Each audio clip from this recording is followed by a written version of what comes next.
uma vocação, um povo, uma nação. Brasil, terra de Santa Cruz.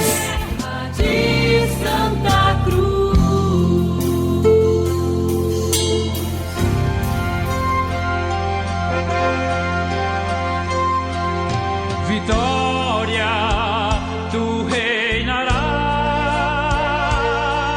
ó cruz, tu nos salvarás.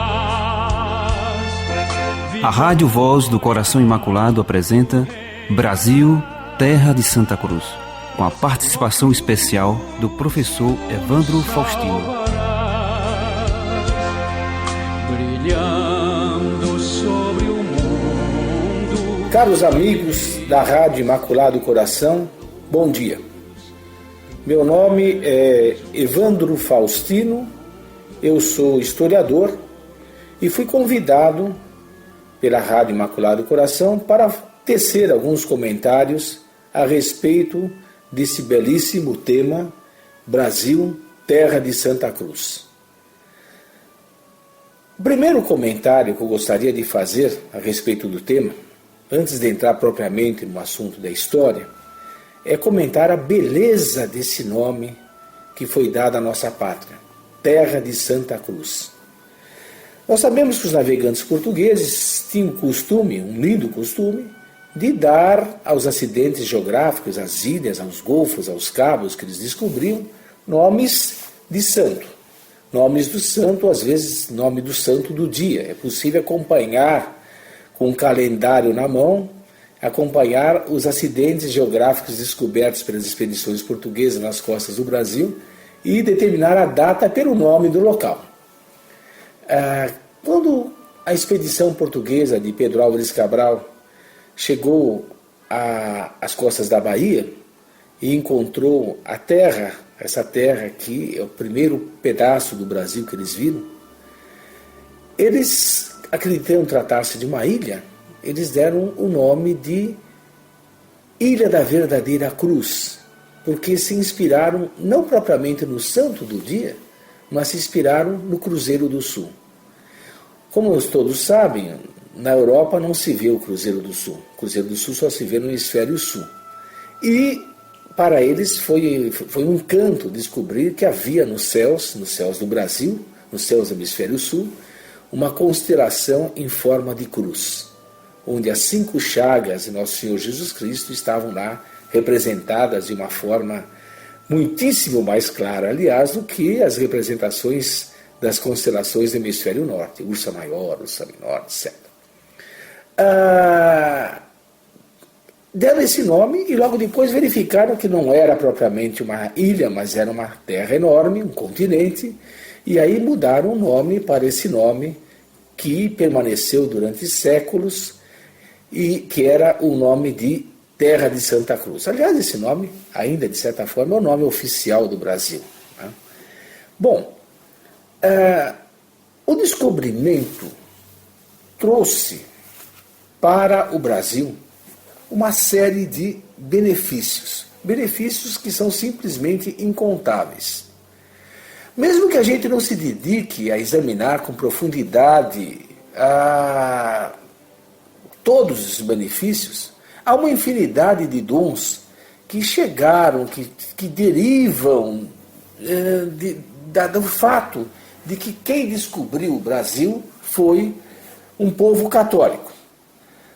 E que os historiadores honestos, de qualquer crença que sejam, não deixam de reconhecer isso, a igualdade de todos os homens, índios, negros e brancos, irmanados na mesma dignidade e filhos de Deus. A cordialidade, a alegria de viver, considerados por tantos estudiosos traços típicos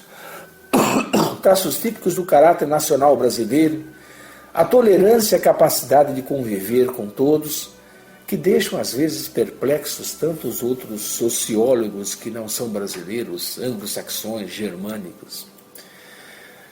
A evangelização, que cumpria a ordem expressa de Cristo, transmitir a fé de todos os povos, foi uma autêntica epopeia. Uma epopeia silenciosa, em que homens das mais diversas proveniências deram a vida, ora pelo martírio, ora gota a gota. Coletivamente, foi um dos esforços mais extraordinários e dignos de admiração da história. E não apenas da história da Igreja, mas da história do homem. Poucas epopeias podem se comparar à epopeia da civilização, da cristianização da América e, especificamente falando aqui, da cristianização do Brasil. No mesmo momento em que se via dilacerada pela Revolução Protestante e se empenhava com todas as forças em purificar-se pela aplicação dos decretos do Concílio de Trento, a Igreja ainda encontrou energias para lançar os melhores dos seus filhos a difundirem o Evangelho de Cristo pelos 4 cantos da terra, do Brasil ao Japão, do Canadá à Argentina. Como observa um grande historiador, Daniel Hobbes, esse é um testemunho simplesmente magnífico de força e de vitalidade da Santa Igreja Católica. Entretanto,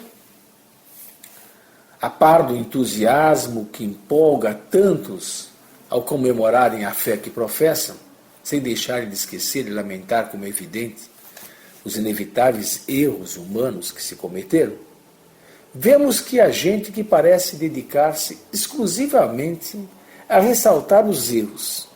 E o que é muito mais grave, atribuir a responsabilidade por eles não às pessoas que cometeram, mas à Igreja Católica enquanto instituição. É triste constatar que muitos, até mesmo entre os que se dizem católicos, transformam o que deveria ser um cântico de júbilo, a comemoração, a alegria pela cristianização do Brasil, transformam isso numa lamentação estéril, rabugenta, monótona, né? Para não dizer, em alguns casos, abertamente mentirosa.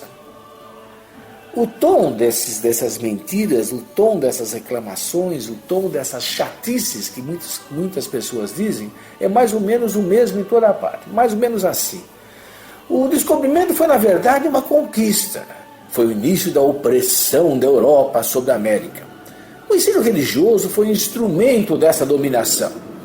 O objetivo da Igreja Católica, ao enviar os seus missionários para o Novo Mundo, em geral, e para o Brasil em particular, foi de garantir, através do ópio do povo, a submissão passiva do gentio ao conquistador. Ou seja, a religião foi um instrumento para dominar os índios e para tornar os índios dóceis à civilização, à conquista, no caso, e à exploração econômica.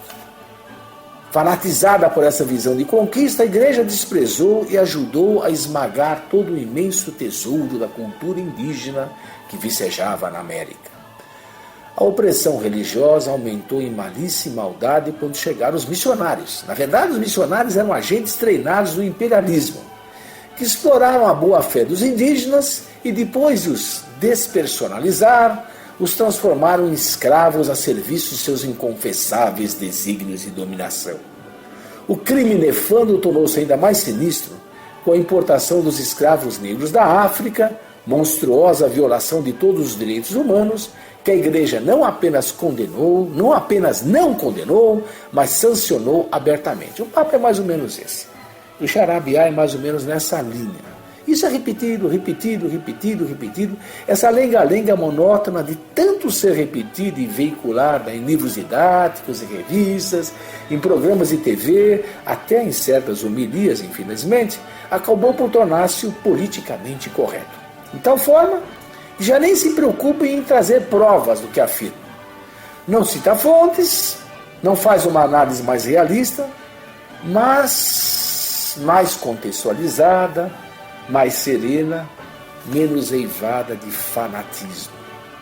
Eles gostam muito de dizer que os católicos são fanáticos. Na verdade, há poucas coisas tão fanáticas quanto essa lenda, que alguns chamam de lenda negra,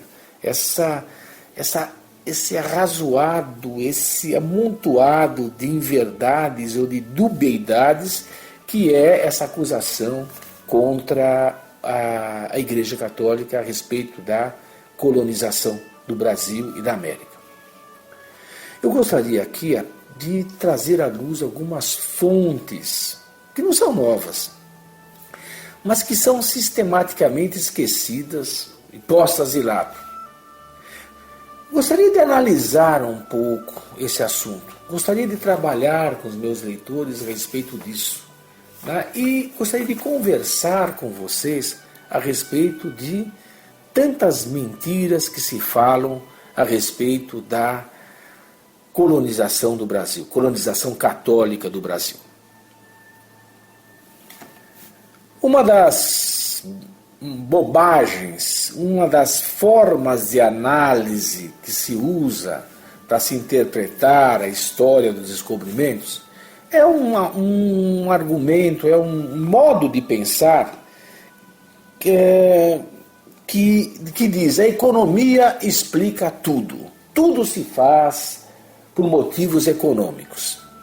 Um dos maiores erros na interpretação da história é esse: é de se atribuir a épocas passadas a mentalidade e os valores de outros tempos, dos nossos tempos. Porque hoje nós agimos sempre de forma pensando em dinheiro. Então é claro que todos os homens em todas as épocas também agiram assim. É mais ou menos transplantar o nosso modo de pensar para o modo de pensar dos homens de 500 anos atrás. Tá? A esse respeito, uma historiadora famosa, especialista em História da América, a historiadora Janice Teodoro, ela comenta que, assim, como nós vivemos imersos no ideário científico da sociedade capitalista, nós tendemos a delegar à história da Idade Média um sentido racional. Ao analisarmos os descobrimentos, nós buscamos mecanicamente argumentos de ordem econômica. Tem que ter motivo de ordem econômica. As pessoas só fazem as coisas movidas pelo dinheiro. Esse é o nosso raciocínio. Ora, os argumentos de ordem econômica nem de longe são suficientes para explicar as navegações portuguesas e espanholas. Por exemplo, nós sabemos que Portugal preparou o seu empreendimento, as grandes navegações, durante quase um século. Foram 100 anos antes do primeiro navio português ser lançado ao mar.